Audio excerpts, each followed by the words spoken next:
What's up guys, and welcome back to the card tricks. We're going to see today a really cool way of performing a spread in your hands. We're gonna talk about one of my favorite spreads of all the times called the LePaul spread. A spectacular way of display every single card in your hands, but not only that, because what makes this move really unique is that it looks like the extension is drawing it by itself. With not too much moves of our hands, we're gonna get a super big spread. I've divided this tutorial in 3 steps just to make easy to you to understand the full move. By the way, and if it's the first time that you're watching the card tricks, don't forget to subscribe to the channel and activate the bell button, because I'm doing some giveaways in this channel. In fact, at the end of the video I'm gonna say the winner of the last giveaway, so stay until the end because maybe the winner is you. Remember guys that all that you're gonna watch in this video is only my interpretation of the move. I hope you enjoyed this tutorial guys, and now grab your playing cards and of course let's get started. Alright guys, so first step, we're gonna start learning the regular spread of the cards. This is the basic motion that you're gonna execute to let your spectators touch any card. There are tons of ways of performing this spread, and every variation it depends where you're placing the right thumb. To execute it, you're gonna hold the deck in straddle grip or maybe in interior grip as you really want. This is not important at this point. I usually start with a straddle grip. My right thumb is gonna contact this point of the bag. As I said, you can contact here or here or here. It depends on the shape that you wanna give to the spread. If I contact right here next to the bottom, I'm gonna get a really big spread, and if I contact right in the middle, I'm gonna get a little spread. This is pretty important because if I contact here, the cards are in this position, but if I contact right to the bottom, I can introduce the hand right down the spread like so, and achieve, as I said, a really big spread of cards. I'm gonna explain a middle point of these 2 spreads. I contact the pack of cards with my right thumb like so, and now here I'm just pushing the cards towards my right with the left thumb. Okay, so I'm gonna do this action and notice how I'm spreading every single card. I'm gonna repeat it. I'm gonna approach my right hand, I'm gonna contact the pack of cards, and with the left thumb I'm gonna push every card towards my right. All these 4 fingers of my right hand are gonna be the support of the most part of the spread, so while I am pushing the cards, these 4 fingers are supporting also the cards. As you are watching, the pinky is not involved in this move. Alright guys, so now that we have understand the basic idea behind the regular spread of cards, we are ready to understand what's behind the technique of a LePaul spread. As you're watching guys, the final result it's pretty similar, but as we're gonna see, the technique behind it, it's super different. In fact, this technique allows you to achieve a really perfect spread of the cards. And the reason is because our left hand is performing a secret move, the move that gives force to the cards. This is what I call the motor move. We're holding the deck in this position and we're gonna bend the cards like so, and we're gonna apply some force to achieve this kind of motion in every card. This is pretty similar of what is happening in a pressure fan. Also, it's pretty similar to a spring and also a cascade. Every one of these moves has something in common, and it's that we're applying a force to the full deck that is allowing us to push to some direction every single playing card. When we are bending the deck like so, by the way, I'm not using the pinky, at the moment that we are letting every card go, we are achieving a move of the cards. We're gonna bend the cards like so, as I told you. This is the position of the deck. This muscle is very important in this move because it's gonna be a really important contact point. Now I am applying a lot of force with the pinky, the middle and the index. More force with the ring finger and less force with the index finger. The force goes gradually down while you're going in that direction. This is pretty hard to explain guys. You have to practice by your own. I'm gonna do the move with 2 fingers now. You can watch it clearly what's happening.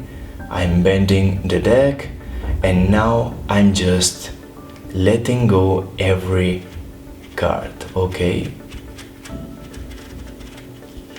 This is the hardest part of the move, because achieving this one by one card moving action is not gonna be something that you're gonna achieve in the first day of practicing this move. And now that we have learned what's happening in our left hand, we're gonna see what our right hand is doing. And this is something that it's not very different of the regular spread, because it's pretty much the same. So we are performing the motor action in our left hand, and our right hand is doing exactly the same. The move is the same that we have already learned. Something that maybe has nonsense here, but I think it's pretty important to start introducing, is that we're drawing like a curved line with our hands. So without the deck, what is happening is this: the hands are moving in this direction, drawing the shape that we're gonna get with the final spread display. This that I said it looks nonsense here is gonna be pretty important in the S shape of the spread that we're gonna watch now. Alright guys, so the variation of the LePaul spread performing like an S shape is something discovered by Dan and Dave. As we're gonna see, the technique is exactly the same as the LePaul spread, but there's something different in the interpretation of the final display, the interpretation of the final shape of this spread. So we are not gonna learn any new move here. We're gonna perform a regular LePaul spread, but what we're gonna do now is draw with our hands. This is super hard to explain,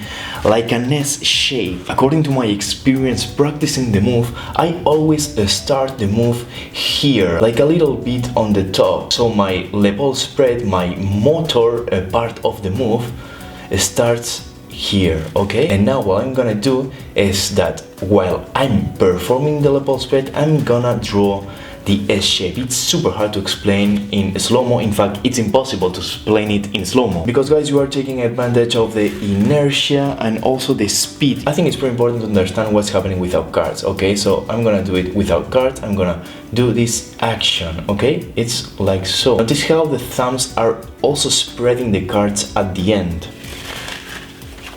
Okay guys, this is what's happening.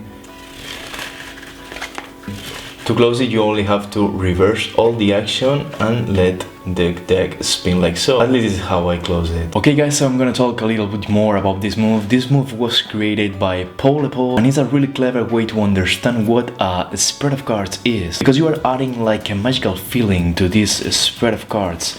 It looks like very automatic, very fast, very elegant at the same time. I have to say first of all that your hands have to understand the move. This is gonna be a move that you're gonna get with the years of practice. This is something that you are not gonna get in one day or two or in 1 week. Your muscle hands has to understand what's happening here. This is something that is gonna come only with time. So be patient and don't forget to practice a lot. To make this practice more funny, you can change the move. Maybe you can start practicing a LePaul spread, then change to a regular spread, and then of course don't forget to practice a regular spread as well, because behind the regular spread there are some tiny motions in your fingers that of course are gonna help you to the LePaul spread. And of course the LePaul spread is gonna help you in the LePaul S spread. Everything is connected here. Another practice useful tip here is that because you are gonna perform this move a lot of times, the deck is gonna be bended. So there are gonna be some times that the deck is gonna be so bended that you are not gonna be able to perform it. Now to make the deck turn to the original form, you can just turn over it and perform the LePaul spread with the deck face up, okay? So you can also do a lot of cascades, or just bring the cards like so to make the deck turn to the original form. And after that you can practice the LePaul spread again. As you have watched in the whole tutorial, you can play a lot with the colors of the decks to get different shapes here. So this is really awesome also. And step number 4, how to perform a 1-card production using the LePaul spread. This is a move that we're not gonna teach here because, as you probably know, this is a move that is explained in the card tricks book that you can find at thecardtricks.com. So go to that website and download it, of course, for free, guys. Alright guys, so that was the tutorial. I hope you really enjoyed this move.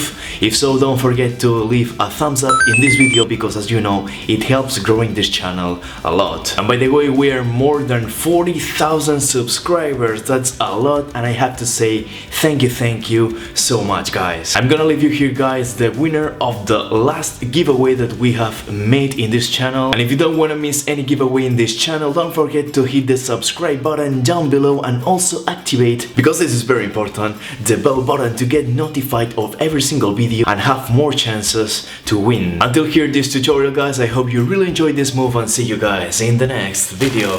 Goodbye.